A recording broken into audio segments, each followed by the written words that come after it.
Ever notice something strange about yourself? You already know what you should be doing. You know what will improve your life. You know what you are avoiding. And yet, you still don't do it. You delay it. You postpone it. You promise yourself you will start tomorrow. But tomorrow always feels the same.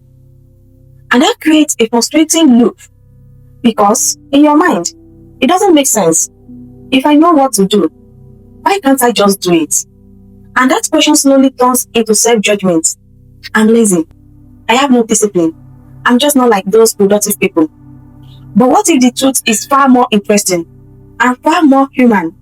Because what you call laziness is usually not laziness at all. It's psychology. Your brain is not built to make you successful. It's built to keep you safe. And safe doesn't mean happy. It means no effort, no risk, no discomfort. So, when you look at a big goal, your brain doesn't see success. It sees energy loss, uncertainty, effort, failure risk, discomfort, and it quietly does something very simple. It redirects you, not through logic, through emotion. That's why instead of working on your goal, you suddenly check your phone, or open YouTube, or clean your room, or do anything that feels easier. Not because you are weak, but because your brain is reducing perceived discomfort. And here is the part most people never realize. Your brain doesn't compare good versus bad. It compares easy versus hard. Let's say you decide, tomorrow I will start working out. At first, the idea feels powerful. You feel motivated. You imagine results. But when tomorrow arrives, something changes. The task doesn't feel inspiring anymore.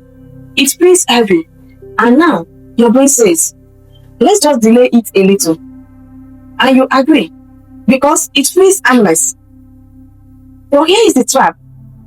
Delay creates relief, and relief trains your brain. Every time you avoid discomfort, your brain learns this behavior is equal to safety. So next time, avoidance becomes easier, not harder.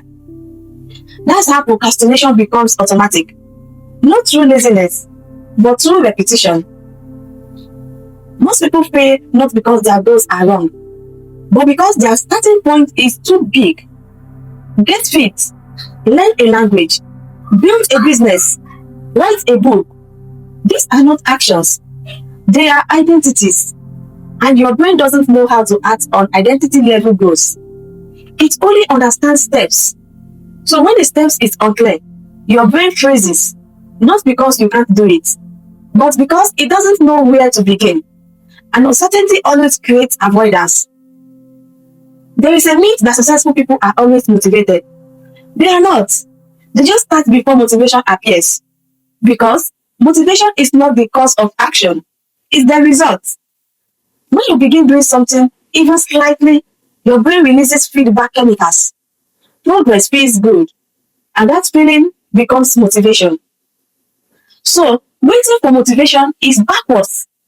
It's like waiting to feel like swimming before entering water. You don't feel ready first. You move first. Then readiness follows. Your brain is extremely sensitive to scale. Big tasks trigger resistance. Small tasks trigger action.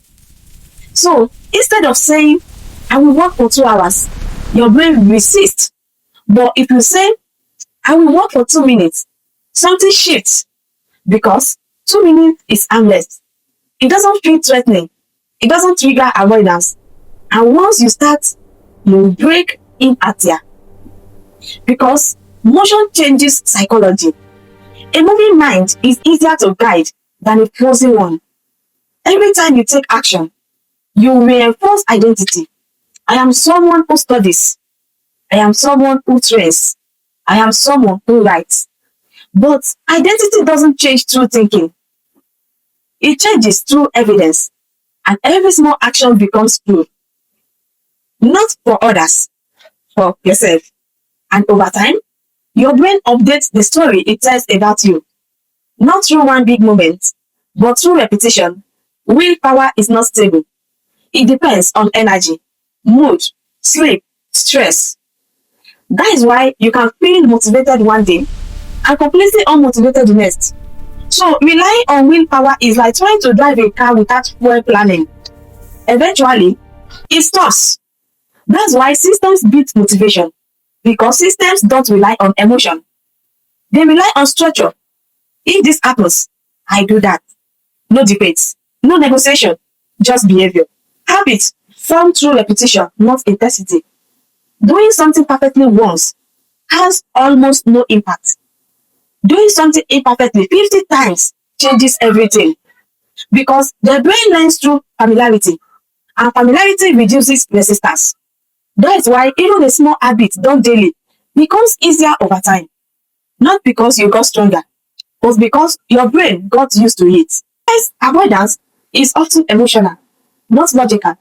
You don't avoid tasks because they are hard. You avoid them because they make you feel something: prayer, fear, uncertainty, self doubt. So, procrastination becomes emotional regulation, not laziness, a coping mechanism. And once you understand that, you stop fighting yourself and start designing around yourself. So, here is the simplest system that actually works. Start ridiculously small, not because small is the goal, but because small removes resistance. 2 minutes of work, one page of reading, one push up, one action.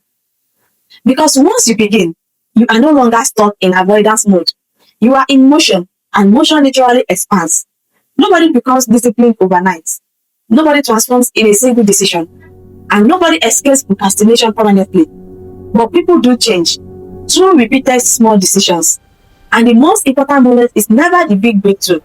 It's the moment you start when you didn't feel like starting. Because that moment is where identity shifts, not loudly, but permanently. So if you're waiting for the perfect time, you already know the answer. It won't come.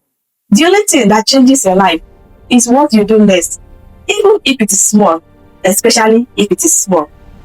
I believe you enjoyed this video.